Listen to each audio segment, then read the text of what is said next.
I didn't even park in the garage. Okay, we are going to get started, and I just want to remind folks that we will be wrapping up at 5:30. We have our ALC, Alternative Learning Center, graduation tonight at 6 o'clock up at St. Scholastica, so we need to be out of here to get up there at 5:30. And we do need to do a quick roll call. Clerk Gorham? Yes. Thank you.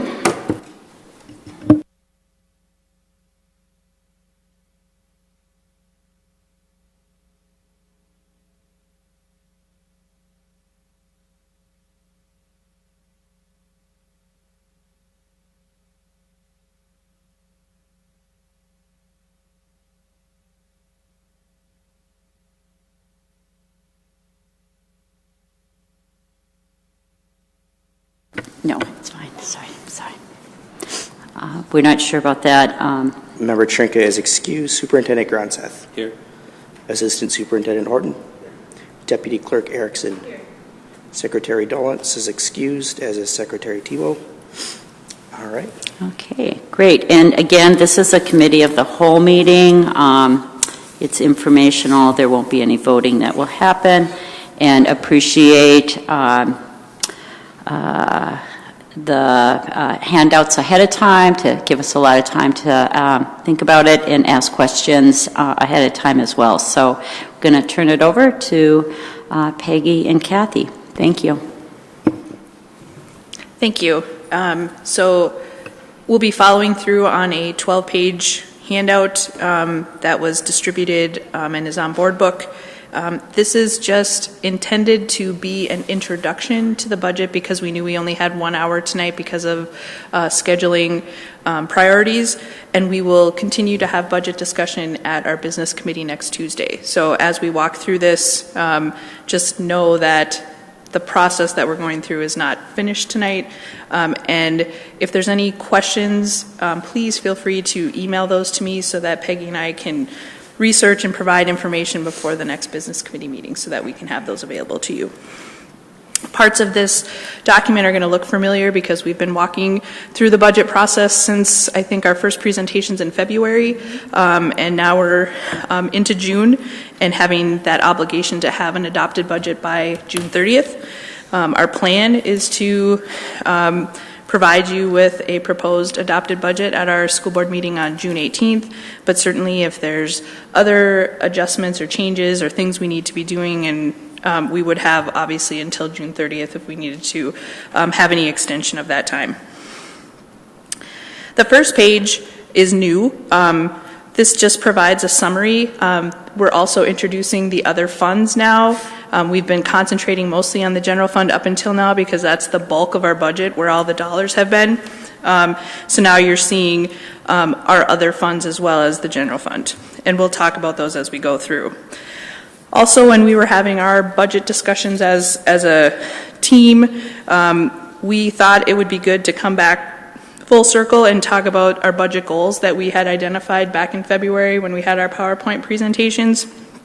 And again, I think as we kind of go through and see the transition that we've had since our beginning discussions until now of coming together with a budget, we've done a lot of work. There's been a lot of people involved in this process, and hopefully you'll be seeing that as we get to those final pieces of the budget.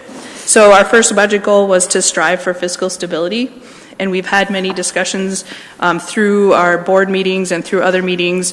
The board passed a resolution to revise our fund balance policy that we would be striving for an 8% of our operating expenditures, which would be approximately an $8 million fund balance. We know that that was going to take several years. We knew that that would take some time. And as of right now, our current budget includes a $500,000 investment into the fund balance. Will that still be there? I'm not sure. We have lots of moving targets. We have lots of pieces to the puzzle that are still starting to be putting together. But we felt that that was a message that we heard from the board, that it was important that we start striving for that fiscal stability. So we felt it was important to put that in there. When I met with individual board members, when I've met with different people from our cabinet and other programs, It would be great if that number could be bigger, but I think this is a fair number that we could start out with in terms of where we could commit to, and that we would be continuing to strive for making sure that we can work our way towards that $8 million goal. We had a goal of just making sure that our budget was in alignment with district goals and strategies. As far as Peggy and I, we met. Our conduit were program directors, our cabinet folks, our building administrators, who then also met at building level and program levels. So there were the continuous improvement teams, or the CITs, that met and contributed as far as what recommendations would be going into the budget. So we've been meeting since February with groups. I think we've met with principals 3 times at least, some a few more than a few times, because we have certain buildings that had specific things we needed to address and tackle. So again, we have, from a financial standpoint, we needed the input from multiple people and multiple times to make sure that we were following through on those district goals and strategies. Utilizing our revenues effectively was another goal. This was really more about, because we have so many financial limitations as a district, that we wanted to make sure that our revenue uses were being utilized in the best way, so that we were just reviewing our local, state, and federal options. When we've had our prior discussions, if there are multiple revenue sources that could be used for a similar expenditure, utilizing the restricted funds was a recommendation by the Office of the State Auditor. So again, just making sure that we were utilizing our revenues effectively. The program-based budget layers, this was really something for me, being new at the district, really looking at the components of our expenditure budget, looking at those foundational areas, looking at places where we would be making investments, and really just making sure that we are identifying those things in the proper areas in our program areas and how each are funded. So again, this was just taking what we were doing, looking at it from different perspectives. And again, we had also talked about one district budget versus many, many small budgets, which had been kind of disconnected in the past. So this was also our way of making sure that we were coordinating all those expenditures that would be in line with that total one district budget. We also had a goal for the new referendum implementation. So again, we knew we had new money coming into the district starting in fiscal year 20, and then how would that reflect out into our 20 budget, and we'll see how that plays out as we kind of walk through the different pieces of the budget. So again, as a summary on this first page, looking at now all of our funds, we'll talk about those in more detail, and then again reviewing our budget goals that we had when we started this process and where we ended up at this point. On the second page, this page will look familiar to you, or at least the chart I think will look familiar to you. I did pull off more of the definitions and overview of the general fund because we have talked about that before. I just wanted to identify that for the purposes of what the general fund means. That's our Fund 1 general plus our transportation fund, which we see as Fund 3, and our operating capital as Fund 5. The state recognizes all those as the general fund or Fund 1, even though we have local funds 3 and 5. They are all rolled into what they would consider the general fund. And then again, the process that we went through using forecasting and making sure that we understood the categories of our revenues under federal, state, and local. Under our initial budget assumptions, the basic formula allowance does increase 2%. Back in February all the way through April, our initial preliminary budget had included a 1% increase on the formula allowance. At our last meeting, I did share with you that because of the challenges for the budget, we did budget the 2% before we heard about the 2%. So for districts who were able to budget conservatively, they maybe saw a windfall with the 2%. For our budget, it was a relief to see the 2% because we needed that because I had already budgeted the 2%. In discussions with you and our many trips to the Capitol this session, we had kind of heard that we thought that might be the number that, with the limited amount of activity on a lot of the bills at the legislature. Usually the basic formula allowance, if they're going to put something somewhere, that's where they're going to invest. So we kind of had an idea that it might be there. So certainly we were relieved, but that 2% was already built into the budget. Pupil counts, just as a reference, we had started in February with a somewhat conservative estimate of 8108 adjusted average daily membership, which is those students who generate the general education aid for us. We had bumped it up in April because when we had looked at our trends over the last 3 months, they had looked quite stable. So we had a discussion and we bumped it up because we thought things were looking really positive. Then last month we saw our numbers had kind of fallen back off, and this is the reality of pupils. This is the reality of having so many options and students being able to move in and out of the district and move in and out of different programs. So for June, this last month, we did update, and now we're at 8116 as our estimate for fiscal year 20. And just as an estimate, our final adjusted average daily membership for FY18 was at 8215. We're currently projecting fiscal year 19 at about 8157. So this is kind of in line, similar with what we're seeing as a slight decline in enrollment. And we've been talking about enrollment declines since I got here. So it's very common. It's quite limited. It's not a large scale reduction. It's less than 1%. So I think it seems like we're in trend, but Cattery is working on this on a daily basis. And now that we're getting towards the end of the year, a lot of the hourly based students, their records are now coming through our student system, so we're actually going to be seeing more of those. So some of those are estimates right now, but as those are finalized and get into our system and then are reported through the MARS system, we'll be seeing those final dollars. We do have in our budget as well a federal title program reduction of approximately 10% because that's what we have heard from the state. So we'll currently have that in there. Should we see more dollars in the title programs, those would then get allocated to the sites by the formula. I do have some definitions at the bottom of what we would consider local, state, and federal revenues. So if you have any questions on those, I would certainly be happy to answer those up in a follow-up email or a phone call. Any questions on that page? Great. May I ask a quick question? Sure. Is it about this page? Yes. Okay. The federal title revenues, when do they look at enrollment numbers to decide those? So it would have been this last fall's free and reduced lunch count.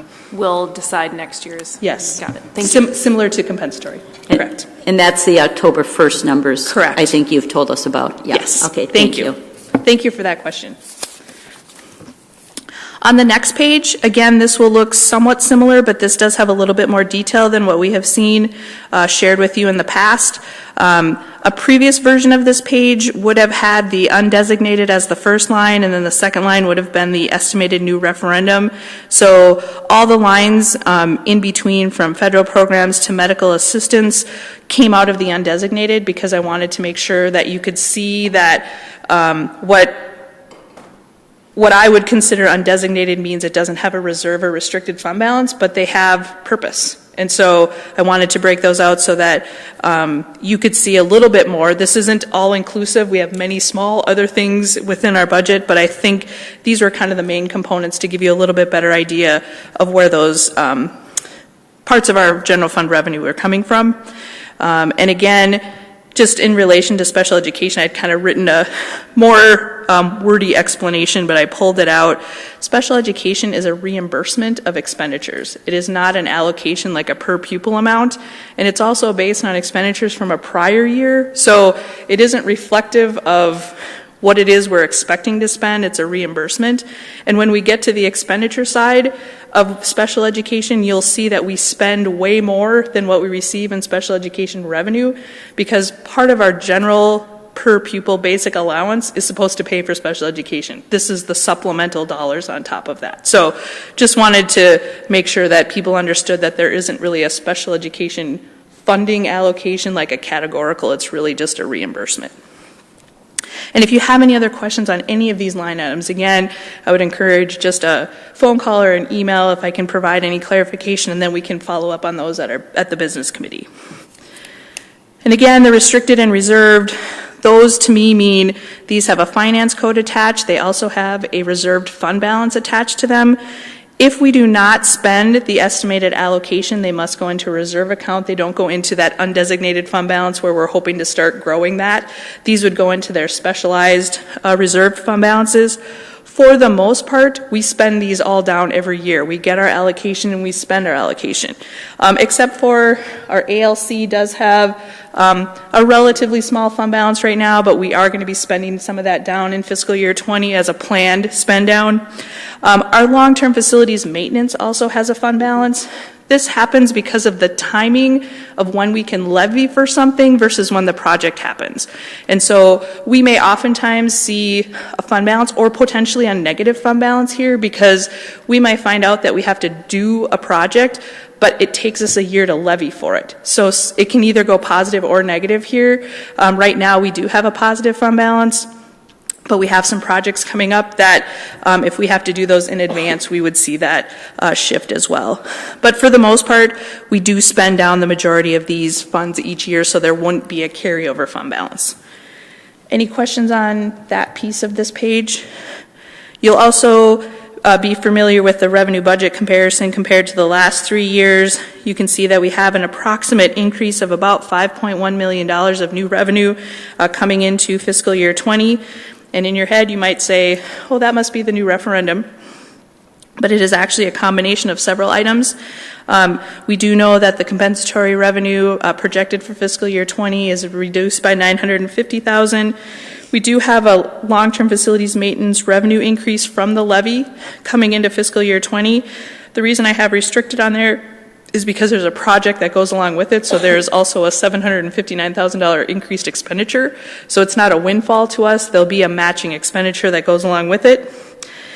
We've discussed before about the fiscal year 17 referendum adjustment. This happened on the levy certification that applies to fiscal year 20. There was a final adjustment that we have to live with. There was an error on the fiscal year 17 pupil calculations. It is now being corrected, and we're getting $907,000 taken away from us that was pre-levied to us several years ago that we need to be adjusted for. Then we do have the formula allowance projection increase of approximately $1.12 million, keeping in mind that because we're projecting a slight decline in enrollment, the legislature and the runs you might have seen publicly would show the best case scenario. We built in that we're going to be seeing some loss, so we wouldn't be seeing that full amount of what might be the 2% on the formula. And then we have the new referendum projection of just a little over $5 million, which kind of gets us to that 5.1. So if we think about it in terms of referendums solely, we're actually getting $4 million of the $5 million because the $900,000 reduction is actually directly in that same referendum category. Any questions on those? Okay, let you catch your breath for a minute. Go ahead, Member Sandstead. The FY17 referendum adjustment is a one-time. It is. This is the last of it. There were actually, if you were to look at prior year levies, there were 2 other adjustments due to referendum changes. So, but this is the last. This is the last one for this one. Yep. Thank you. Thank you for that question. If we don't have any other questions. Yep, Member Oswald has a question. I just had a quick question about the telecom access through the medical assistance stuff. Since all of those numbers are 000 numbers, I know those are all estimates. Yep. When do the final numbers come in, or how does that get computed, and then how does that affect the bottom line of our revenue? Thank you for that question. So we do put estimates out there based on what we see in past history. Oftentimes we just put in the specific dollar amounts based on what we see as a projection. They are the budget, the expense side budget tweaks based on what we see as projected revenue. So if, for example, the telecom access moves down to $125,000, we would then reduce expenditures to match that $125,000. So we do watch both the expenditure side and the revenue side on some of these areas. The medical assistance, that can trend based on the services we're providing in the district. And so this year I think is actually up a little bit. but we felt we needed to be a little bit conservative here. There are limitations on what you can use medical assistance revenue for, so that is directly tied to, on the expenditure side, matching off that. So should we get $750,000 instead of $700,000, we would have matching expenditures that would go along with that. Does that help? Okay, thank you. We're going to shift into expenditures. This page again is going to be familiar to you. Again, one of my favorite line bar graphs. Does anybody have it on their refrigerator yet? Oh, shoot. Just me. So, for expenditures in the general fund. Again, we have been working, and I will just say, when I say we, I'm going to say Peggy, working tirelessly, working through all of the detailed line items in all of our programs, all of our sites, all of our areas in the budget, utilizing many different strategies, looking at past history, looking at our estimated revenues, which drive some of our expenditures, looking at our contracts that have been settled all the way through the end of fiscal year 20, so we have many built-in increases that we needed to address as well. So part of what you're seeing today are projections as we continue to work on finalizing certain pieces of program areas within our budget. So some of these will be continued to be tweaked as we get to the end of the budget, but we did use a set of assumptions based on contract settlements and other obligations to help us get to an estimated budget for fiscal year 20. The challenge that we often have, and I'm sure you understand this, is that we base a lot of our foundation on estimated pupils. Come September, when we start school, if our pupils are different and we need to have different staffing or we need to see something different, the budget can change. So we are where we are right now based on a set of assumptions, mostly based on pupil counts, but should those things change, we would need to change along with those. We can see that overall the budget, the expense budget, grew at the same pace as our revenues did as well. And we'll talk about those pieces as we go through. But again, this was just to remind us from a visual standpoint, using the bar graph, where do we spend our dollars from a programmatic standpoint? The majority of our dollars are spent in elementary and regular instruction. So that is our sites and classroom areas. We do have some district-wide 200 series numbers, but most of that is happening at the sites. Running in second place is our special education instruction. And again, if you recall from the prior page that we have about $11.3 million in state special education revenue coming in, but we are spending about $23.8 million in special education costs throughout the district. So again, much of our investment then also comes from the regular general fund. Sites and buildings, this one grew compared to last year, if you note up in the 800 to 899 series, but that is in part mostly due to the long-term facilities maintenance increase. So that $759,000 that you saw on a previous page is built into that increase. So the majority of that $995,000 comparative increase is that LTFM. But inside of all of these areas are people, so that contractual increase of salaries and benefit increases are all built into each one of these categories as well. Any questions on this category? Okay, go ahead, Member Sandsted. I'm wondering if you can speak to the change in the fiscal and fixed cost line and administration line. Thank you for that question. And they come up in a little explanation, but I'll do it now and then we'll reference it again.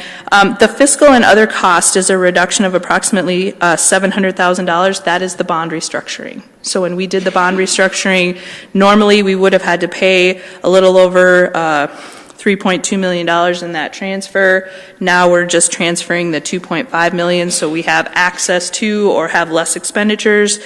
And then did you say administration? Administration includes the boundary study and the superintendent search dollars that we built into this budget, and then just regular salaries and benefits.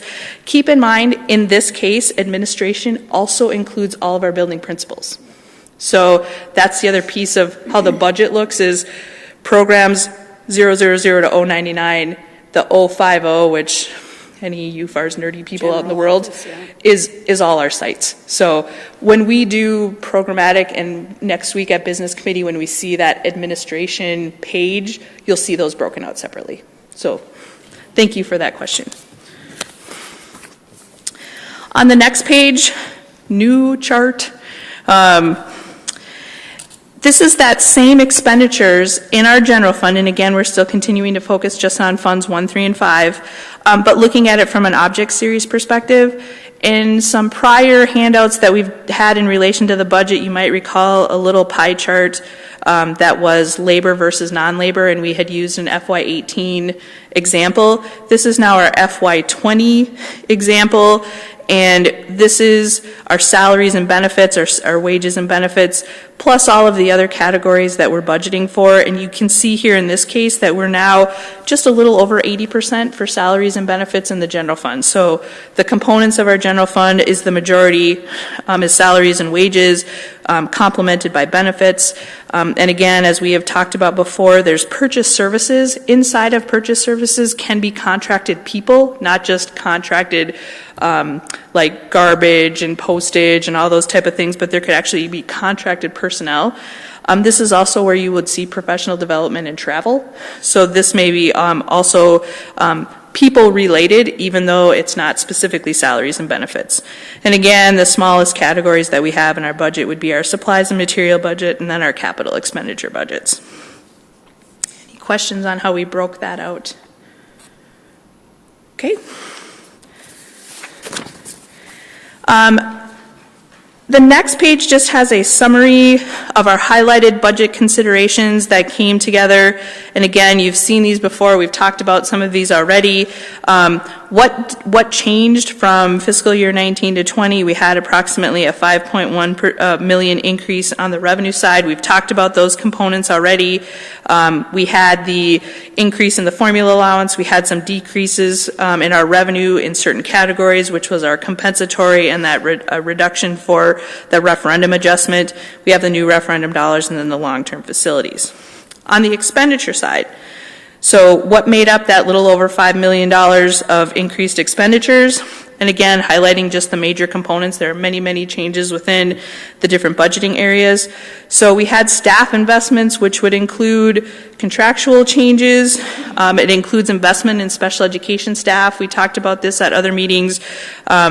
Due to our special education funding challenges that the district has had over the last few years, and our efforts to try to get the legislature to recognize and change the processes for special education funding. The district had reduced special education expenditures, which we could no longer continue doing, so we had to do some investments in our special education area. So we have added some of those back in after having reductions. Also, in prior meetings that we've had discussions about, this year's budget, fiscal year 19, we moved approximately $1.4 million of what would have been general fund benefit expenditures and put those into a trust account to pay those off, so it helped ease the costs in the general fund. That fund has been depleted except for approximately $250,000. So we needed to transfer back approximately $1.1 million of benefit costs that were paid out of a separate fund that now need to be paid out of the general fund again. So that is an increased cost over this year's budget. We did do some investments in some elementary staffing. And then just one thing I did want to note, in other meetings we have talked about, we also did a transfer of approximately $1.5 million of salary and benefits from our facilities group into our long-term facilities reserved account with the goal that we would be transferring those back into the general fund because that's where they originated. We had hoped that we could phase those back in over a certain period of time, take a certain percentage. The budget just couldn't sustain that as well, so those will all still be in long-term facilities for fiscal year 20. So we'll have that full $1.5 million transfer out of the general fund cost and into long-term facilities. What that does mean to the district is projects that had initially been tagged to use those dollars would be deferred until we can decide how we can best manage those. And we are working with our financial advisors to make sure that we can, again, best utilize funds there. We have foundational investments. This would include some facilities investments. The majority of that is the $759,000. So of that $1.25 million, that's that $759,000 that the levy gave us more dollars for, but that also had an additional expenditure. We have earmarked $200,000 for technology investments. Transportation investments would just be that we are required to provide noon transportation routes for voluntary pre-K, so we needed to adjust some of those, so we infused a little bit of dollars there to make sure we could afford those. We have a purchase of a school bus, and then the administrative projects of the boundary study and superintendent search that we talked about, which is under administration, but also shows up as a foundational cost. The fund balance investment of the $500,000, which we talked about. We have a curriculum investment of approximately $100,000. In past meetings, we've talked about curriculum. Over the next 5 years, we need approximately $3 million for 3 phases of textbook adoptions. We currently budget for approximately $400,000 per year in textbooks adoptions, so we need an additional $200,000 per year for the next 5 years to get that up to where we need to be. We got $100,000 this year. We're trying to put that in, but technically we would really need $200,000 a year just to really get that to be funded by year 5. But we are currently investing that. The expense reductions, so the $1.4 million is $700,000 of it is the bond refunding. So we had those costs that are currently in the 19 budget that we don't have in the 20 budget, which is the $700,000 of the bond restructuring. And then the other $700,000 is the site reductions that we worked with all of the building administrators to look at ways that we could find some reductions in the sites. And initially our goal had been to try to find $850,000 of reductions through multiple discussions, needs of the buildings. It's going to be closer between $700,000 and $750,000 of savings instead of $850,000 at the sites, which gets us to a little under $5.1 million. Any questions on that? Okay. Now we're going to introduce for the first time other funds. So this will be exciting and more charts. Food Service Fund is first. This is what we would call Fund 2. So the Food Service Fund and these separate funds, just as a quick explanation, we call them one-way funds. So the Food Service Fund, it can't help the general fund, but the general fund can help the food service fund. So should our food service fund ever in the future go into deficit or need funding, the general fund can always support the food service fund. If we were to have a windfall in the food service fund, we cannot transfer dollars out to help the general fund. So that's why we call it a one-way fund. The fund is okay. It's got a fund balance. It's managing itself. We have excellent people in our food service doing both the financial planning and the operations of our food service department. Just as a couple comments on our budget, the budget is increasing. The reduction that you see and then the increase, the reduction, they did do a computer upgrade this year, so we did have some dollars in there for one-time purchases, and then just our supplies and materials went up, which is just the cost of food and other things that happen in the going of what we need for the food service department. On the expenditure side, you can see that actually the majority of this fund is what we call supplies and materials, but Object Code 490 is food. So that the majority of what we spend is food. And as you know that things like produce are very expensive. The cost of food service statewide in many districts has gone up tremendously. And to support those programs, it does cost more money. And again, so you can see that a little over half is just our food, and then a little under half would be our salaries and benefits. On the revenue side, if you think back to our first pie chart that talks about our local, state, and federal dollars from the general fund, the majority of our dollars in the general fund come from the state. But if you look at food service, the majority of our dollars actually come from the federal government, which is the USDA program, which is our free and reduced lunch reimbursements. And you can actually see that the state contribution into food service is 5%. So the state does not fund food service, the federal and our local share, which is those folks who just pay daily for our lunch program. So again, the majority of our dollars are not state, where in our general fund, the majority of our dollars is state. And if you were to look at the percentage of federal, I believe it's approximately 5%. So it actually flips backwards from Fund 2 to Fund 1. Any questions on food service? Moving to community service. Community service is still in process of being reviewed. We did do some increases based on contractual changes, and depending on the programming in different areas that they provide, we can see fluctuations. Last year they did, this current year they are doing a planned fund balance spend down. They do have money. We are currently projecting another planned fund balance spend down, but they'll be working towards those, and if we need to adjust those. The thing about community services, so many of the program areas are revenue-driven, expense reactionary. So if there's a program and we put in a budget, but there isn't as much revenue, they just spend less. So it is, they do work in tandem with each other. On the expense side, again, you can see that similar to our general fund, the majority of our community service fund is people, salaries and benefits, under 80%, but in the 70s. A little bit more contractual services.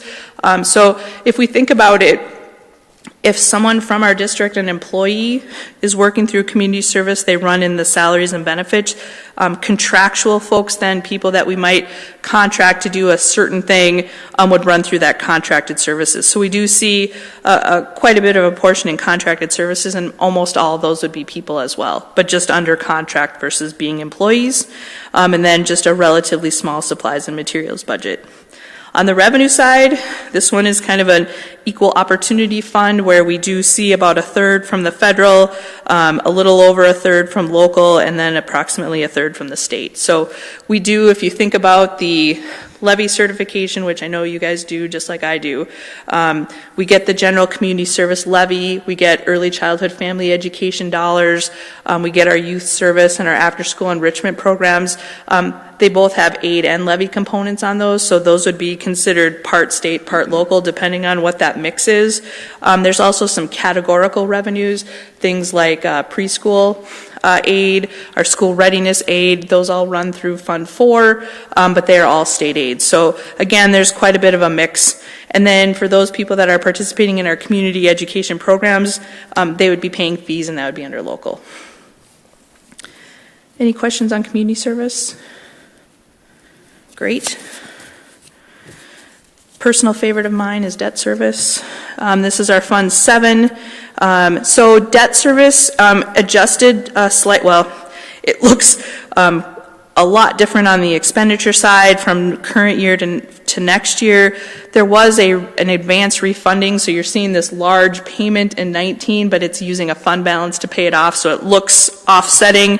Our debt service payments then adjusted because we did not only do the restructuring, but we also did a refunding of our bonds, and we saved a little over $2 million on that bond refunding, so we were able to adjust our debt service payments there as well. From the expenditure side, we just have one category, which is debt payments. And then from an revenue side, the long-term facilities maintenance has a debt service component, and it generates a little bit of state aid. So that aid, that 10% aid that you're seeing there, is actually directly related to our long-term facilities maintenance debt service. And that is required by statute that should a district receive any long-term facilities maintenance aid, if they have debt service, it must be applied to debt service first. If you don't have debt service, that aid would then go to Fund 1. So it's just the way it works, and because we have that debt service, it follows the debt service. And again, At the bottom, it's going to look like we have a windfall of revenue in debt service. That's because our levy was set a year ago. We did the refundings, and so we're levying for more than what we need because we've refunded now. And so we'll see this windfall, but have no fear. The state knows exactly what we're doing, and they are going to take that away from us next year. So again, that'll be part of our planning for the debt service, so they understand that that will be in there as a debt excess adjustment. But again, we're paying what we need to be paying. It just happens to be the timing of what happened and that we were able to restructure these after the levy had been completed.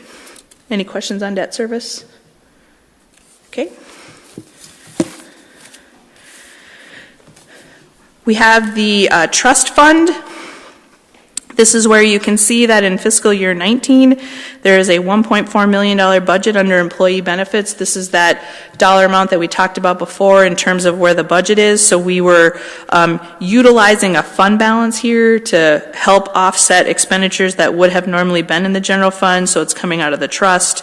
And now because we've utilized the majority of those revenues now, we are able to transfer in approximately $250,000 a year, so we'll be doing $250,000 of employee benefits instead of the $1.4 million, which gets us again to that approximately $1.1 million of dollars that need to go back into the general fund. This is again dollars that we receive and we transfer into the trust account each year. Any questions on the trust? We do have a dental internal service fund. So again, this is just an insurance fund. We contribute, our members contribute, and then we pay the costs out. So this is just, we're just self-insured for dental.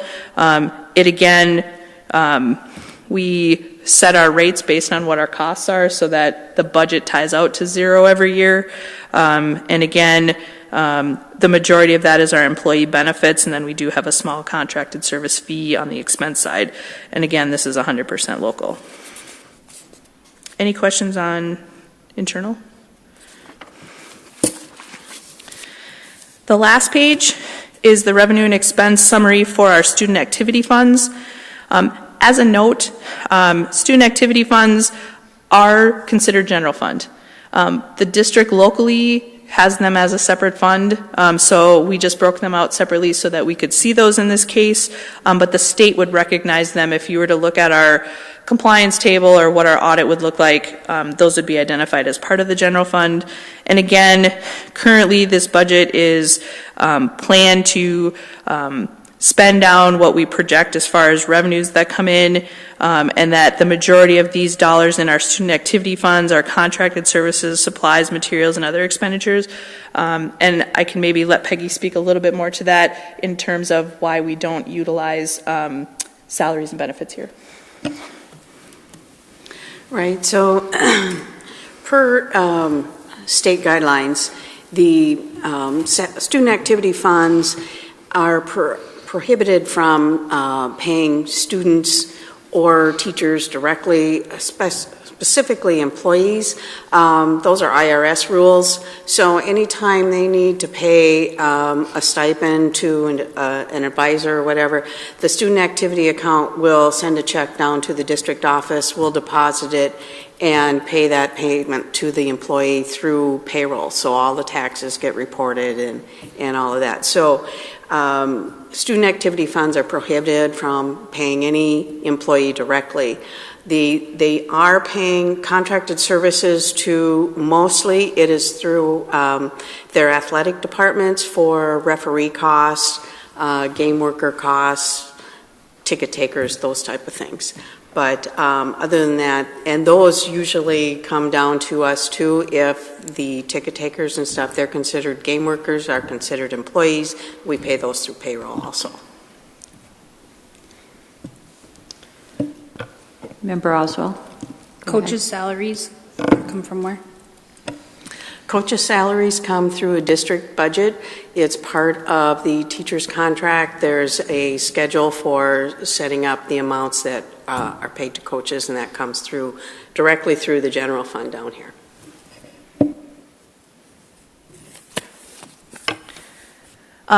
If you could flip back to the front page, just as a summary review, we've looked at all the different components. We now see just as per fund, the revenues and expenditures where we are in our current estimates. As of this moment, we are working every single day on the budget, as we have, I feel like, since I walked in the door in October. And we still have some work to do. We still have people that are moving around within buildings and making sure that we understand where the staffing is. I have appreciated the feedback that I've received, and we plan on having a more robust discussion at our business committee meeting based on the questions and comments that we've had so that we can provide more detailed information. We kind of knew in advance that this meeting was going to be very limited in time, so we didn't want to get too far into certain areas. And again, I would just encourage that if you have any other questions as we go through, and, you know, I will say most likely this number is going to look different a week from now than it does right now, because we are continuing to work on different pieces. I don't expect it to be materially different, but as we keep generating more information and making sure that we're confirming where different things are, we'll see some modifications in most likely the general fund, and we are continuing to work on the community service fund to make sure that those areas and categories get finalized before the budget. The other comment that I wanted to make about the budget is, while we are required by statute to have an adopted budget by June 30th, my goal would be to continue having budget discussions every single month as we keep moving forward. That's just the inherent nature of school districts, is that we can't know what's going to happen in September today. We can do our best estimates, we can use our knowledge, we can use our past history, we can use the expertise of all of our different program areas, our staff, our administration, but sometimes there's just things we don't know until they happen. And so we continue to do that. This budget is challenged financially in the sense that we really don't have a safety net on this budget. You know, we've talked about that at our other meetings. We do have the $500,000 fund balance investment. I hope we don't have to dip into that, but that's what a fund balance is supposed to be for, is for those unexpected expenditures. And as we keep moving forward and we look at areas where we can provide that stability when there are unexpected things, that's what you can use a fund balance for. And focusing on those one-time costs versus investing into long-term strategies which have ongoing obligations. We have to be very mindful and thoughtful about the decisions that we make, that not just in this year but in future years, can we sustain and can we afford the decisions that we're making today into future years as well. And I really do honestly look forward to having this further discussion with you next week at Business Committee. And if you have any follow-up, again, questions or areas that you'd like us to touch on in a little more detail, please let us know and we'd be happy to do that. Open to any other questions before you head off to your graduation. Member Sandsted? Thank you, CFO Erickson. And I already communicated to you, and I know you got my email, that I'm looking forward to hearing more about how we're allocating money at the sites, curriculum dollars, more of the in-classroom spending. You bet. Happy to do that. Thank you. Member Loeffels? Just a general question, too. I think Member Sandstead kind of voiced what I had also sent. But I'm assuming, because I've seen postings for next year's staffing, that the buildings have a general idea of what their budget is, and they are making their preliminary plans for next fall. Correct. Yes? The FTE allocations, we have worked with them. We have worked with all the sites to see what looks currently as based on our pupil estimates and other obligations. Again, kindergarten roundup is kind of that wild card. We see it out there, but yet what actually happens in September could be different. So we're trying our best to use those estimates, and we've met multiple times with our building administrators to make sure that we could do that. So yes, you are seeing postings based on the estimate for fiscal year 20. Okay, Superintendent Gronseth, do you want to wrap it up? Sure. I just wanted to also say that it's also in response to some of our retirements and replacing positions that have been vacated that way as well. You know, I just want to thank Peggy and Kathy. I know I can be witness to the many meetings that the two of them and the three of us, and the meetings that we've had with QSC, with all of the principals, multiple meetings with principals, with cabinet, with many people having a voice in this budget, and really being responsive to the needs of our buildings and listening to our continuous improvement teams and what they feel is important for their buildings to make progress toward our goals, but also the deferred needs of departments that we've been putting off as well. I know that it's been an extreme balancing act as they've worked through the budget and continue to do so, and look forward to furthering conversations. Any other questions? Okay. I just want to also thank you. I know the time that you both have put in as I've been out at schools delivering retirement certificates, have heard from people who have been a part of the processes at the school level, the opportunities they've had to provide some feedback and that. So really appreciate that reach out that you have done. I also just want to reiterate just to the rest of the board again, any questions, if you can get to Kathy potentially by Friday, just so she has some time to prepare before our Tuesday meeting, that would be great. And then we will have a discussion where it falls on the agenda at our business committee meeting with the budget. So, okay. Thank you so much, and Len, let's head up to St. Scholastica, those of you who are going to the ALC graduation. And do we have to adjourn the meeting? No. Meeting adjourned. Okay.